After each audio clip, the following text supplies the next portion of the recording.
नंदुरबार जिल्ह्यातून एक खळबळजनक वृत्त समोर आले आहे।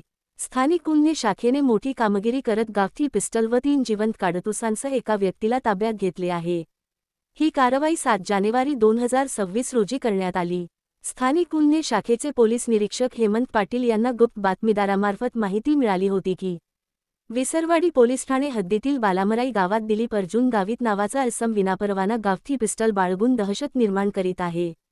मिळालेल्या खात्रीशीर माहितीनंतर नंदुरबार जिल्ह्याचे पोलीस अधीक्षक श्रवण दत्त एस यांच्या मार्गदर्शनाखाली स्थानिक गुन्हे शाखेचे पथक तात्काळ कारवाईसाठी रवाना झाले। पथकाने बालामराई गावात जाऊन पंचासमक्ष संशयिताच्या घरासमोर आवाज दिला असता एक इसम बाहेर आला। त्याने आपले नाव दिलीप अर्जुन गावित, वय 47 वर्षे, राहणार बालामराई, पोस्ट विसरवाडी, तालुका नवापूर, जिल्हा नंदुरबार असे सांगितले। सुरुवातीला तो उडवाउडवीची उत्तरे देत होता, मात्र पोलिसांनी विश्वासात घेत चौकशी केली असता त्याने आपल्या घरालगत असलेल्या शेडच्या सिमेंट पत्र्यावर लपवून ठेवलेले गावठी पिस्टल काढून दिले। पिस्टलची पाहणी केली असता त्यामध्ये पिवळ्या धातूचे 3 जिवंत काडतूस आढळून आले।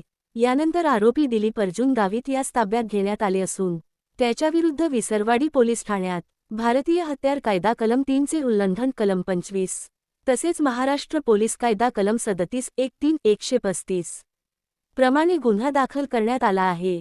ही संपूर्ण कारवाई पोलीस अधीक्षक श्रवण दत्त एस, अपर पोलीस अधीक्षक आशित कांबळे यांच्या मार्गदर्शनाखाली स्थानिक गुन्हे शाखेचे पोलीस निरीक्षक हेमंत पाटील, पोलीस उपनिरीक्षक Vikas Gunjal, assistant sub inspector Rakesh Vasave, police head constable Dnyaneshwar Patil, Mohan Dhamdhere, Sachin Vasave, police constable Abhimanyu Gavit, Rameshwar Chavan यांच्या पथकाने यशस्वीपणे पार पाडली। दरम्यान अवैधरित्या कोणीही अग्निशस्त्र किंवा धारदार शस्त्र बाळगत असल्यास त्याबाबतची माहिती तात्काळ पोलीस नियंत्रण कक्षास द्यावी।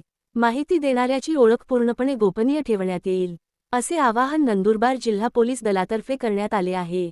सातपुडा मिरर न्यूज नेटवर्कचे YouTube channel subscribe, like, share करा। बातमी व जाहिरात साठी संपर्क 9423497275।